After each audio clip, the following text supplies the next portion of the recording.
Sa katapusan ng bawat 7 taon ay magpapatawad ka ng iyong mga pautang. At ito ang paraan ng pagpapatawad. Bawat may pautang ay magpapatawad ng kanyang ipinautang sa kanyang kapwa. Huwag niyang sisingilin sa kanyang kapwa at sa kanyang kapatid, sapagkat ang pagpapatawad ng Panginoon ay ipinahayag. Sa isang taga-ibang lupa ay iyong masisingil, ngunit anumang tinatangkilik mo na nasa iyong kapatid ay ipatatawad ng iyong kamay. Ngunit hindi makakadukha sa iyo, sapagkat pagpapalain ka nga ng Panginoon sa lupain na ibinibigay sa iyo ng Panginoon mong Diyos na pinakamana upang iyong ariin.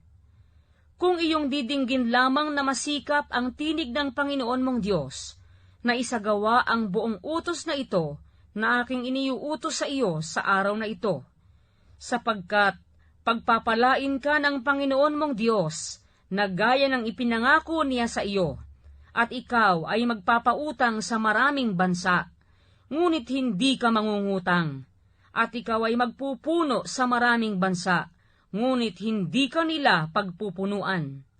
Kung magkaroon sa iyo ng isang dukha na isa sa iyong mga kapatid na nasa loob ng iyong mga pintuang daan sa iyong lupaing ibinibigay sa iyo ng Panginoon mong Diyos, ay huwag mong pagmamatigasin ang iyong puso, ni pagtitikuman ng iyong kamay ang iyong dukhang kapatid, kundi iyong ang bubukhin ang iyong kamay sa kanya, at iyong ang pauutangin siya ng sapat sa kaniyang kailangan, sa kanyang kinakailangan.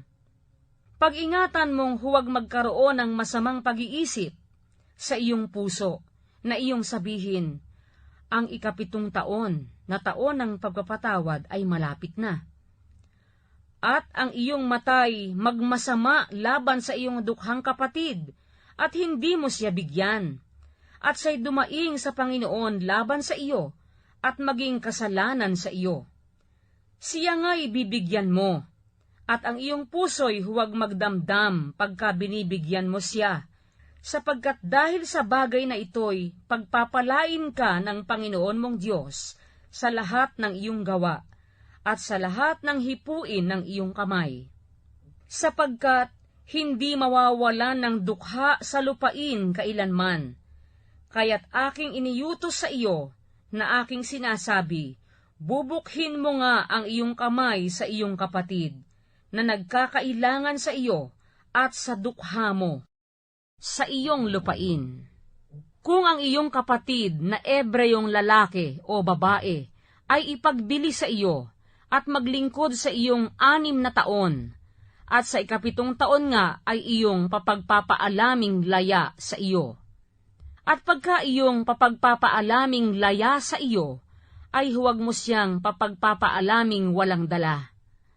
Iyong ang papagbabaunin na may kasaganaan ng bunga ng iyong kawan, at ng iyong giikan, at ng iyong pisaan ng ubas. Kung paano ang ipinagpala sa iyo ng Panginoon mong Diyos, ay bibigyan mo siya.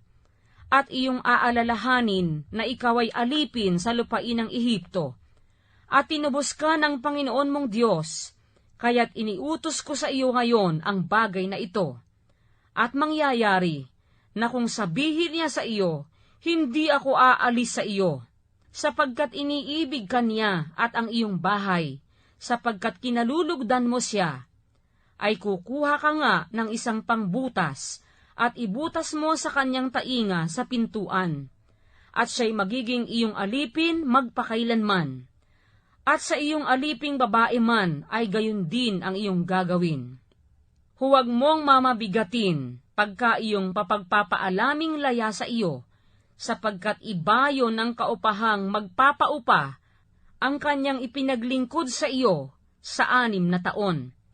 At pagpapalain ka ng Panginoon mong Diyos sa lahat ng iyong ginagawa. Lahat ng panganay na lalaki na ipinanganak sa iyong bakahan at sa iyong kawan ay iyong itatalaga sa Panginoon mong Diyos. Huwag mong pagagawin ang panganay ng iyong baka, ni huwag mong gugupitan ang panganay ng iyong kawan. Iyong kakanin sa harap ng Panginoon mong Diyos taon-taon, sa dakong pipiliin ng Panginoon, kakanin mo at ng iyong mga sangbahayan. At kung may anumang kapintasan na pilay o bulag, anumang masamang kapintasan, ay huwag mong ihahain sa Panginoon mong Diyos. Iyong kakanin sa loob ng iyong mga pintuang daan, ang marumi at ang malinis ay kapwa kakain, na gaya ng maliit na usa at gaya ng malaking usa. Huwag mo lamang kakanin ang dugo niyaon, iyong ibubuhos sa ibabaw ng lupa na parang tubig.